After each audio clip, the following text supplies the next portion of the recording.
옆 사람들 축복합니다. 축복합니다. 감사합니다. 네, 그래요. 저를 보시고요. 우리가 2021년 11월 14일을 우리가 살아오는 과정 속에서 우리가 일부 예배는 추수감사 예배를 드리면서 성찬식을 특별히 일부 예배 때 고용했습니다. 우리 2부 예배 여러분과 함께 예배 드리는데 이번에 설교 제목은 감사합니다 라고 하는 5글자. 그러면서 이 본문은 여러분의 제일 많이 접한 본문일 거예요.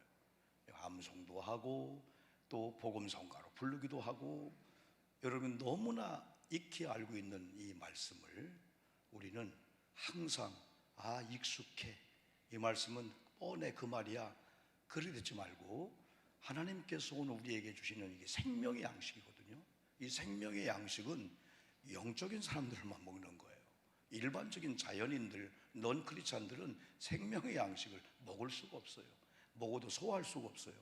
이건 구원받은 하나님의 백성들에게 주시는 영의 양식이기 때문에 우리가 하루에 3끼 삼식을 잘해도 건강하다 하잖아요. 특별히 연세 드신 분들이 곡기를 끊는다, 이거 큰일 나잖아요, 여러분들이요.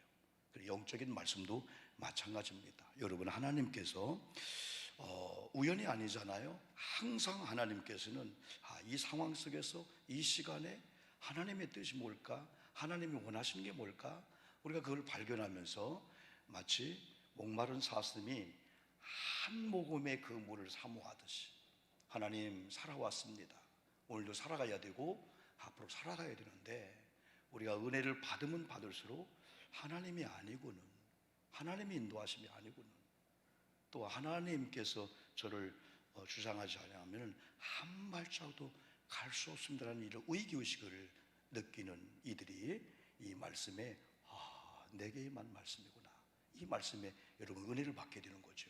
여러분, 어떤 목사님은 이 말씀을 교인들과 함께 쉽게 이해하면서 앞에 글자 하나를 이렇게 가로로 묶었어요. 그래서 항, 17절은 쉬, 18절은 범. 그래서 항쉬범, 항상, 또 쉬지 말고, 범, 범사에. 그 뒤도 한번 묶어보니까 감이 나와요. 기뻐하라, 그 다음에 기도하라, 감사하라. 중요한 것은 어떻게 우리가 감사해야 될까요? 얼마든지 우리가 액션으로, 모션으로, 때로는 자녀가 부모님, 부부끼리 얼마든지 감사한 척 할 수 있어요. 그냥 감사하는 신용 낼 수가 있어요. 근데 우리 하나님은 그런 감사를 안 받으시거든요. 진정한 고백과 진정한 하나님이 받을 만한 그런 게 아니면 안 받거든요. 하나님이 예물을, 양을 많이 드린다고요? 아닙니다. 한번 저랑 같이 고민해 볼 때, 첫째는 하나님과 관계 속에서 감사가 나와야 된다는 거예요. 구원받은 백성들에게 있어서 하나님은 이제 우리가 나의 하나님, 나의 아버지로 고백합니다. 이 하나님은 여호와 하나님이야. 또 야훼 하나님이라고 해요. 때로는 법적으로, 율법적으로 무서운 심판의 왕, 만왕의 왕. 그런데 우리는 그 하나님을 나의 아버지로, 누가복음 11장이나 마태복음 6장에서 예수님의 기도를 가리키면서 하늘에 계신 우리 아버지요. 그때 우리는 친근감이 오잖아요. 여러분, 죄인인 우리가 그리스도 예수를 믿어서 하나님의 자녀가 되었어요. 우리의 능력이 아닙니다. 그런데 로마서 8장에서 바울이 로마교회에 편지하면서 구원받은 자들의 대헌장과도 같은 그런 말씀을 막 쏟아냅니다. 오늘 여러분의 예배 끝나시고 한번 시간을 내셔서 한번 은혜 받고 기도한 가운데 로마서 8장 1절부터 마지막 절까지 읽어보세요. 구원받은 내가 이런 자였구나. 이야, 결코 정죄함이 없어. 사람들은 나의 실수를, 사람들은 나의 조금만 죄를 지으면 과거 히스토리컬하게 과거로부터 막 끄집어내 또 죄를 졌다고 막 정죄하고 날 죄인 취급하고 있는데, 죄와 사망의 법에서 정죄받던 내가 생명의 성령의 법이 나를 자유케 했어. 이야, 이 그리스도를 믿는 이 믿음의 특권이 위대하구나. 31조 전후 보세요. 어떤 위협과 어떤 공격이 온다 할지라도 하나님이 우위하시는데 누가 나를 해야 할 거야? 이게 바울의 고백이었고, 그리고 하나님께서 여러분 독생성자 예수 그리스도를 아낌없이 주신 하나님께서 그것보다 중요하지 않은 내 건강 물질 안 주냐? 이야, 이런 바울을 누가 위협해도요 40에 하나가 만매를 5번 195대를 맞고 태장에 찔리고 막 위협 막 오게 막 어떤 사람들은 몇 명이 벼랑에 떨어뜨려 막 보쌈에서 죽이려고 하는 위협까지 왔어도요 감사하면서 당당히 살 수밖에 없었던 것은 죄인인 우리가 구원받아 하나님의 자녀가 됐는데, 더 중요한 것은 하나님의 아저씨가 아니고 하나님이 이제부터는 나의 아빠, 아버지가 된다는 거예요. 그래서 로마서 8장 14절에서 이렇게 고백합니다. 이건 저에게도 여러분 해당되는 겁니다. 무릇 하나님의 영으로 인도함을 받는 자들은 곧 하나님의 아들이래요. 하나님의 영, 성령의 아들임을 증거한다는 거죠. 15절에서는 너희는 다시 무소하는 종의 영을 받지 아니하고 양자의 영을 받았으므로 우리가 아빠 아버지라 부른다. 하나님과 나의 관계가 아빠 아버지 관계가 된다는 거예요. 16절은 성령이 친히 우리의 영과 더불어 우리가 하나님의 자녀인 것을 증언한다. 동네 사람이 증언하는 게 아니고 하나님의 영, 성삼위 영, 성삼위 하나님이신 성령님께서 오영복이라는 사람이 여러분의 이름을 부르면서 마귀는 정죄하지만은 하나님의 아들입니다. 하나님은 바로 오영복의 아빠, 아버지가 되십니다 라고 성령이 친히 하나님의 자녀인 걸 증거한다. 17절에서는 자녀임은 또한 상속자 곧 하나님의 상속자요 그리스도와 함께한 상속자니 우리가 그리스도와 함께 영광을 받기 위하여 고난도 받아야 될지니라. 놀라운 것은 여기 갈라디아서 4장 6절 다시 한번 갈라디아 교회 언급을 하는데 거기는 이런 언급을 했어요. 너희가 아들임으로 하나님이 그 아들의 영을 우리 마음 가운데 보내사 아빠 아버지라 부르게 하셨다. 여기까지는 여러분 똑같아요. 근데 갈라디아 4장 거기 뒤 7절인가요? 보니까 그러므로 네가 이후로는 종이 아니요 아들이니 아들이면 하나님으로 말미암아 유업을 받을 자다. 구원 받은 것도 은혜인데 하나님 나라를 유업을 받을 자라고요. 바울도 로마교회에게 또 8장 17절에서 강조합니다. 여러분이 하나님의 자녀가 되었다면 여러분 상속자입니다. 누구의? 하나님의 상속자입니다. 또 그리스도와 함께 상속자니 우리가 그리스도와 함께 이제는 영광을 받기 위해서 고난도 함께 받아야 됩니다 하면서 하나님 나라를 유산으로 물려받고 하나님 나라를 유업으로 물려받고 또 하나님 나라를 상속받을 수 있는 이런 특권과 이 고난을 받은 우리인데 어찌 찬양을 하나? 이거보다 훨씬 못한 의사의 말 한마디, 아니면 사업장이 힘들고 어렵다는 것 때문에 여러분 극단적인 삶을 여러분 생각할까요? 생명보다 귀한 게 없는데 이렇게 하나님 우리 생명을 보존하시고 생명과 더불어서 어제도 여러분 이승재 목사님이 고백한 대로 풍성한 삶을 하나님이 허락하셨고 또 하나님 나라의 상속자를 주셨다면 여러분 우리 사업장이 우리 가정이 형편이 너무너무 어려워. 근데 우리 아버지는 수많은 돈을 갖고 계신 분이에요. 그렇다면 우리가 좌절하다가 어느 날 아버지가 나를 인정하고 나한테 와서 카드 하나 빌려준다면 너 오늘 계좌 좀 나한테 알려줘라. 그 기대가 있다면 아마 좌절하지 않을 거예요. 오히려 연단받고 훈련받는 그런 계기로 삼게 되겠죠.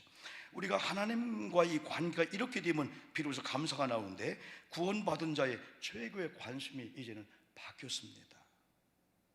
이건 마치 우리 아이들이 철이 들면서 어떻게 하면 아버지를 기쁘게 해드릴까? 어떻게 하면 아버지가 원하시는 자녀의 삶을 살까? 성도님들이 성숙해지면 목사님의 비전이 뭘까? 목사님이 지금 이런 상황에서 어떤 이런 목표의 비전을 그 뜻을 알려고 하지 않겠어요? 근데 구원받은 우리가 어느 날 하나님과 나의 아버지 관계이다 보니까 이제부터의 관심은 하나님의 뜻이 뭐지? 하나님의 계획이 뭐지? 하나님 뭘 원하실까? 하나님이 어떤 방향으로 가기를 원할까? 그걸 찾는데 어떤 경우는 애매해. 이게 인 것 같고 저게 인 것 같고. 근데 오늘 같은 경우는 성경이 정확하게 말씀했어요. 이것이 그리스도 예수 안에서 너희를 향하신 하나님의 뜻이라고. 뭐래요? 항상 기뻐하는 거, 쉬지 말고 기도하는 거, 범사에 감사 답을 줬습니다. 답을 줬음에도 불구하고 우리가 하나님의 뜻을 찾기에 분주하면 안 되죠. 이거구나. 항상 기뻐하래. 항상 조건이 안 돼도 조건이 되어도, 기뻐할 조건이 안 돼도 기뻐할 조건이 되어도 쉬지 말고 기도하래. 오늘 기도하기 싫어. 사업장이 힘들고 어려운데 찾으러 가야지. 기도할 정신이 있어? 오늘 뭐 기도 못해? 그게 아니라는 거죠. 그때도 항상은 우리가 좌절할 때도, 지금은 기도하고 싶으네.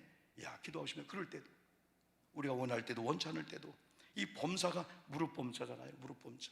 원대로 될 때도 안 될 때도, 억울함이 올 때도, 삼면초가, 그런 상황에도 감사하는 것이 하나님의 뜻이라고 정확하게 말씀했는데, 여러분 아멘으로 받으시고 하나님의 뜻이 무언가를 고민하지 마시고 여러분이 이 뜻대로 사시기를 주님의 이름으로 축복합니다. 그럼에도 불구하고 기뻐하는 거, 그럼에도 불구하고 기도하는 거, 그럼에도 불구하고 이 감사하는 거, 그렇죠? 사람도 마찬가지입니다. 오늘 성경은 데살로니가전서 5장 18절에서 하나님 뜻임을 분명히 말씀했고, 두 번째는 주님의 은혜를 느끼고 우리가 경험할 때 감사할 수가 있습니다. 축복은 믿음과 정비례 한다. 또 우리가 하나님 앞에 행위 또 심은 대로 거두는 것은 정비례 한다. 그래서 적게 심으면 적게 거둔다. 고린도후서 9장 6절 전후에 말씀했어요. 많이 심으면 많이 거둔다. 우리가 저 금강 하구뚝이나 아니면 저 군산의 그 하구뚝이나 우리가 여기 방암머리 대부도 갈 때 그 하구뚝을 보면은 큰 수문이 있습니다. 사이렌이 울린다든지 표가 와요. 물을 빼고 들을 때 그 문을 여는 것만큼 물살이 무섭지요. 군산 쪽에 그 하구뚝이요, 사람이 빨려 들어갑니다. 그 물살이 얼마나 이게 강력한지 조금 열으면 좁게. 하나님과 우리 관계 속에서는 때로는 무조건 은혜로 오는 게 있지만은 또 하나님의 이 축복의 원리는 심은 대로 거두는 거. 하나님께 이 감사는 받은 바 은혜가 분량만큼 감사할 수밖에 없어요. 향유옥합을 깨는 여인을 비난할 때 비난하지 말라. 저 여인은 더 받은 게 있는 걸 깨달았다는 거죠. 너는 그만큼이지만은 비난하지 말라는 거죠. 사도 바울이 은혜를 깨달았어요. 사도행전 9장에서 예수님 박해하러 믿는 사람들 도전장 갖고 옥에가 집어넣으려고. 근데 예수 만났어요. 예수 만난 다음에 첫 번째 온 사인이 눈이 멀었어요. 이게 무슨 비극입니까? 근데 아나니아를 통해서 안수받고 비늘 같은 게 떨어지면서 눈이 뜸을 봐서 그때 이게 은혜네. 아무것도 안 보였는데 보이네. 그에게는 고질적으로 눈에는 안질 육체의 가시고, 고린도후서 12장 7절 보니까 사탄의 사자가 자기를 억눌렀어요. 하나님 이것 좀 지워주세요. 앞으로 목회해야 되잖아요. 전도해야 되잖아요. 안질 때문에 안 돼요. 그때 하나님께서 말씀이 들립니다. 네 은혜 되게 족하다. 그 순간부터 걷어가 달라 기도 안 했어요. 이 은혜구나. 하나님이 내게 자만하지 않게 하려고, 오히려 고린도후서 12장 7절에서는 오히려 자만하지 않게 하시려고 하나님이 내게 육체의 가시를 줬구나. 그 가시를 인정, 그것도 은혜를 보는 거예요. 그리고 디모데후서 4장을 보니까 바울이 이제 변화받고 이방인 전도를 나가는데 얼마나 사람이 필요하고 얼마나 물질이 필요하고 얼마나 중보자가 필요하고 얼마나 응원한 자가 필요합니까? 그런데 다 떠나갑니다. 디모데후서 4장을 보면은 구리 세공업자 알렉산더도 내게 해를 입히고 떠나고, 대만은 세상이 좋아서 세상을 사랑하고 떠나고, 그레게도 디도도 다 떠나갑니다. 오히려 바울이 복음을 전하면서 외로웠을 때 은혜를 받았기 때문에 하나님만 바라보는 사인이군요. 옛날 같으면은 수단과 방법을 안 가리고 사람을 내 사람 만들려고 인본주의 빠졌을 건데, 이제 바울은 알았습니다. 사람으로 숫자로 되는 게 아니구나. 하나님 은혜 되는구나. 그래서 그가 고백하는데 약함 가운데 강함이구나. 내가 한없이 사람을 통해서 외로움을 당하고 물질, 환경을 통해서 외로움을 당하고 심지어 동기간들도 찾아오지 않는 거예요. 이럴 수가 있나? 원망에 칼을 가는 게 아니고, 그래 나는 하나님만 의지할 거다. 더 이상 사년초가 누구도 나를 도울 자가 없고 누구도 내가 의지할 자 하나 없다. 오직 하나님이다 할 때 내가 약함 가운데 강함이었다. 그가 고백합니다. 디모데후서 4장 16절 17절 이런 위대한 고백합니다. 내가 처음 변명할 때 나와 함께한 자가 하나도 없었다. 한 명도 없었답니다. 마가도 없었습니다. 디모데도 없었습니다. 누가도 없었습니다. 누구도 없었습니다. 그런데 다 나를 버렸으나 그들에게 내가 허물을 돌리지 않기를 원했다. 더 위대한 고백은 17절입니다. 이걸 한번 같이 읽어볼까요? 주께서, 시작, 주께서 내 곁에 서서 나에게 힘을 주사. 여기까지만요. 다 떠나도, 다 버려도 바울은 이걸 알았어요. 주님께서 나를 떠나지 않는다. 내 곁에 서서 지금 악수를 주먹으로 할 거냐, 뭐 할 거냐, 이게 서로 막 혼돈이 와요. 그럼에도 불구하고 우리 주님은 우리가 나 환자일지라도, 코로나 뭐 십기일지라도 주님이 오신다면 악수하시면서 날 끌어안으면서, 딸아, 넌 내 아들이야. 아들아, 넌 내 아들이야.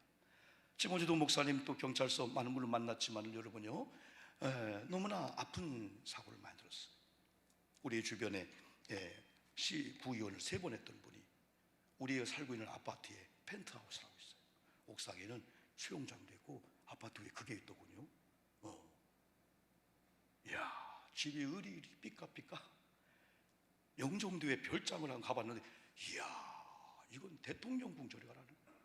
최근에 큰 요트를 사가지고 발동기를 새로 달고 우리 진수 씨가 너 태워줄게 했는데, 며칠 전에 갑자기 심장이 아프다고 하면서 심근경색으로 순간적으로 막 심폐소생술을 했는데 갈비뼈가 부를 정도로. 근데 병원 가서 죽으셨어요. 우리 지역의 구의원이에요. 잘 알고 있는 의원이에요. 이런 걸 볼 때, 야, 우리의 삶, 우리의 생명, 무엇보다 중요한 게 이 생명이라면 그분이 예수를 만났을까? 예수 믿었을까? 영생의 날을 준비했을까? 그런 생각하면서 한편 저 자신 돌아보면서, 그래, 주님이 내 곁에 계시다면, 다 떠나고 부모도 떠나고 환경 떠나고 다 떠나고 나 혼자입니다 라고 하던 바울이 17절 고백할 때 주께서 내 곁에 서서 내게 힘을 주는 한 가지가, 바울은 할렐루야, 이유가 있었어요. 나로 말미암아 선포된 복음의 말씀이 온전히 전파되어 이방인들에게 전파된 대로 듣게 하려고 내가 사자 입에서 건짐을 받았다. 사명 있는 자, 미션 있는 자는 이런 위기 속에서도 하나님이 함께 하심을 믿기 때문에 이걸 헤쳐나가는구나. 주께서 나를 모든 악한 일에서 건져내시고 또 그의 천국에 들어가도록 구원하시리니 그에게 영광이 세세토록 있을지어다. 아멘. 우리는 그런, 우리 주변에 야, 저런 분이 돌아가셔, 야, 헬스를 하고 멍동고 조종하고, 우리 경찰서 선교회장이 볼 때 친구랍니다. 놀랄 정도로 몸 관리를 잘했는데, 그런 걸 볼 때 우리는, 야, 이 나도 말이야, 한순간이구나. 그러면서 처절하게 외롭고 막 힘들 때가 많이 있는데, 그래, 주님의 은혜로 사는 거죠. 주님의 은혜로 살아왔고 지금도 주님의 은혜로 설교하고 여러분들의 말씀을 듣고, 또 주님의 은혜로 앞으로 어떤 상황이 우리 교회나 우리 민족이나 우리 가정에 온다 할지라도 미리 걱정하지 말지. 왜? 주님의 은혜로 살 거니까. 하나님, 주님의 은혜가 있다면 앞으로 예측 불허 사건, 어떤 사건이 온다 할지라도 저 두려워하지 않습니다. 왜? 하나님이 이끌어 왔기 때문에 왔고 지금도 이끌어 줬기 때문에 서 있는 거고. 어느 목사님은 이렇게 설교하고 그냥 끝나고 사회 보실 때 기도하다 그냥 가신 분도 있어요. 하나님의 은혜구나. 하나님의 은혜. 하나님 놓으면 그냥 박살나는 거구나. 여기서 이제 겸손이 나와요. 바울의 겸손이 나와요. 그러면서 지금까지는 주변에가 관심이 있었어요. 동기관들, 사람들, 환경들. 그러나 이제는 다 그걸 떨쳐버리고 하나님을 향하여 시선을 옮겼더니 신비한 것은 그때 하나님 사람을 붙이고 그때 하나님이 물질을 붙이는데, 그런 사람에게 물질에 바울은 전혀 매이지 않죠. 인본주의가 아닌 오직 신주주의. 그런 신앙을 가진 바울이 오늘 본문 데살로니가 교회 편지할 때, 여러분, 하나님의 뜻 이겁니다. 항상 쉬지 말고 또 범사에 감사하십시오. 저는 제가 이렇게 존경하고 사랑하는 교수님이 한 분이 있어요. 이성구 교수님이라고. 전에 홍익대 교수를 하셨고, 그리고 공주중앙교회 우리 사촌 형님이 장로님이신데 좋은 장로님이세요. 이분이 글을 보내왔는데 그 글 중에, 여러분, 혀암 사기 더 이상 현대의학으로 안 되는 거예요. 그래서 진단의 결론은 혀를 절단해야 됩니다. 너무 아프잖아요. 식구들이 보고 마지막 기도하고 또 의사가 집도하기 전에 여러분 왜 물을까요? 한 말씀만 해주시죠. 그때 식구들도 그 막 짠해가지고 우리는 지난번에 그 선교사 한 분의 그 죽음 앞에서 아버지 엄마 하는 말 들었잖아요. 근데 과연 그 입에서 뭐가 날까? 떨리는 목소리로 떠듬떠듬 하나님 감사합니다. 그 한마디가 회를 절단했대요. 그의 마지막 말은 엄마 원망이 아니었어요. 나 같았으면 엄마와 나를 왜 이 모양 이렇게 만들었습니까? 형님은 뭐 했습니까? 내가 힘들 때 내가 이 정도 지금 뭐 했습니까? 그러고 여러분 할 건데 하나님 감사합니다. 그의 5글자 감사합니다 였습니다. 셋째로 감사는 표현할 때 비로 이 감사가 된다. 감사된다. 오늘 1부 예배를 끝나고 여러분 이제 몇 분들과 대화 나누고 6층에 올라갔는데 목사님 난리가 났어요. 뭔 난리야 했더니 좋은 날이 나쁜 날이 좋은 날이 같은 거 하겠어요. 5층에 막 그냥 물이 새요. 새는 정도가 막 쏟아지고 있어요. 그리고 얼른 5층에 우리 유백 장로님들 오늘 난방부 다 하고 있는 가운데 6층에는 뭐 수리할 거니까 그러면 다 수리했대요. 다 장로님 6층에 하나님 저게 6층, 5층, 1층, 2층이 열리겠는데 6층이 쏟았다면 물이 제 책에 다 버렸을 건데 이게 또 감사한 거예요. 이런 설교를 하고 다시 2부 설교를 내가 이렇게 보면서 하나님 다른 게 감사가 아니군요.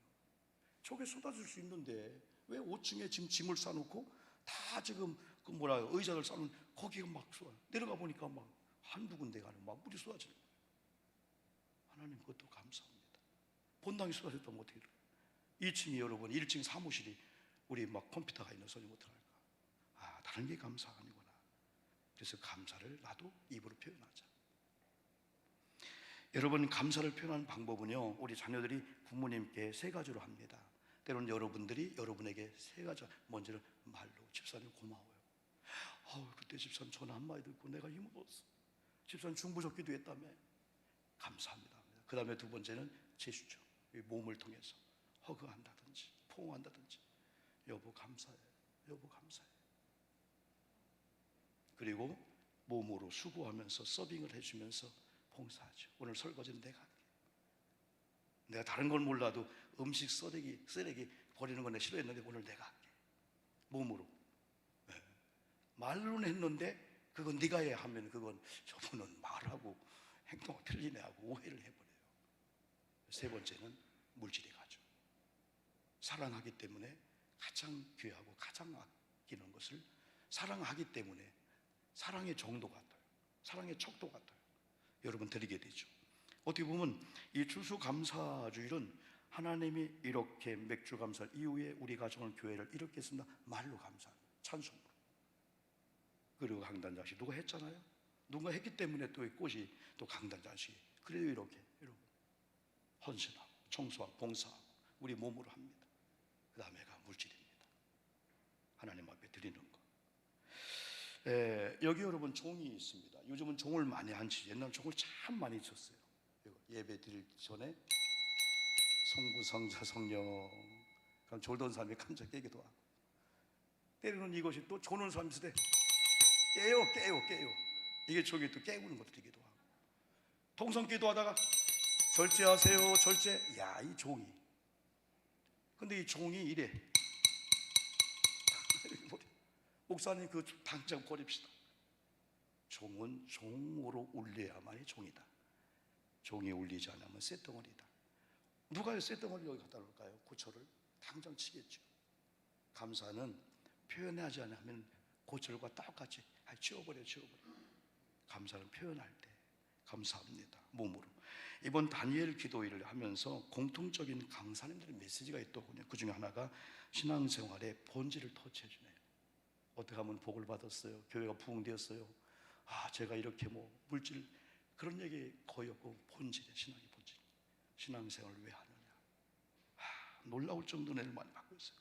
신앙생활에 2바퀴가 있다. 우리가 구원받은 걸 가지고 이제는 흘러보내야 된다. 그분은 자기의 신장을 누구도 상의하지 않고 여러분 띄워주기도 하고 또 모두가 알고 있는 성경적 지식을 한 발자국 먼저 삶에 적용한 거예요. 말씀을 들은 대로 그냥 바꾼 거예요. 나중에 하나님의 간증자로 세웁니다.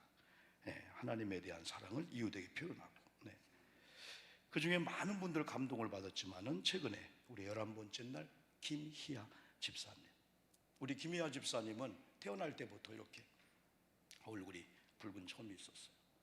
나중에 수술을 해보려고 했지만 저보다 더 확장된 것 같아요. 눈이 일그러지고 입이 일그러지고. 본인은 인정을 하는데 그냥 지나가는 사람들이 왜 지나가면서 그냥 자연스럽게 보면 되는데 친구를 보면서 수근수근 될까요? 그게 들려오는데 어떤 경우는 밥맛이야. 그걸 자기가 듣는 거예요. 어느 날 하나님의 은혜가 왔어요. 이분이 얘기하는 게 감사합니다.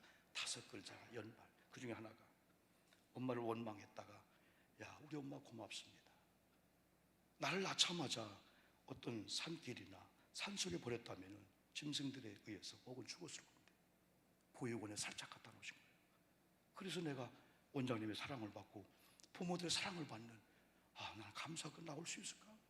주먹을, 어머니 왜 나를 낳으셨습니까? 차라리 막 원망하지 않았을까요? 감사합니다. 또 자신을 인정해 준 음악 선생님이 있었어요. 감사합니다. 또 자신을 여친으로 또 아내로 그 남편감이 시아버지를 만나자 했을 때 야, 이건 아니다. 누가 인정해 주겠냐 이런 몸을. 근데 만나는 순간 시아버지가 이런 얘기합니다. 사랑은 호주머니에 두는 게 아니다. 사랑은 말하고 표현하고 사랑을 하는 거다. 받아들인다는 거죠. 거기서 눈물을 흘렸어요. 나 같은 자. 처음에는 분장을 하고, 화장이 너무 분장이거든요 하고 남편을 만났어요. 근데 3시에 만나기로 했는데 12시에 보육원에서 그냥 화장 안 한 상태로 다니고 있는 걸 그 남자가 봤어요. 끝났다. 그 나중에 그걸 받아줘요, 남자가. 마지막으로는 이제 결혼해서 아이를 낳는데 출산한 다음에 깨어나서 물어보는 게 뭐냐면 아이의 얼굴, 남편 아이의 얼굴점이 있나. 아이가 얼마나 예쁜지 아주 예쁜 공주님이 된 거예요. 너무나 예쁜 아이를 한 거예요. 또 역시 5글자. 하나님 감사합니다. 하나님 감사합니다. 마음속에 있는 그 사건마다 5글자로 표현하는데 우리는 왜 그런 표현을 인색했을까? 그러면서 이 김희아 우리 집사님이 팸플룻이라고 있죠? 팸플룻. 나 그거 배우고 싶어. 그 대나무 막 잘라갖고 한 것 같은 거. 저걸 여러분 이제 배워가지고 그 신경식 씨, 우리가 잘 부르는 은혜라는 걸 하는데 당연한 게 아니었다. 살아온 거. 아침에 눈을 뜨고 당연한 줄 알았더니 당연한 게 하나님의 은혜였다. 그래서 저는 이 광경을 보면서 간증은 이랬다가 얼굴이 깨끗해졌어요. 어려웠다가 복을 받았어요. 기존 이런 분만 간증을 했는데 얼굴이 똑같단 말이에요.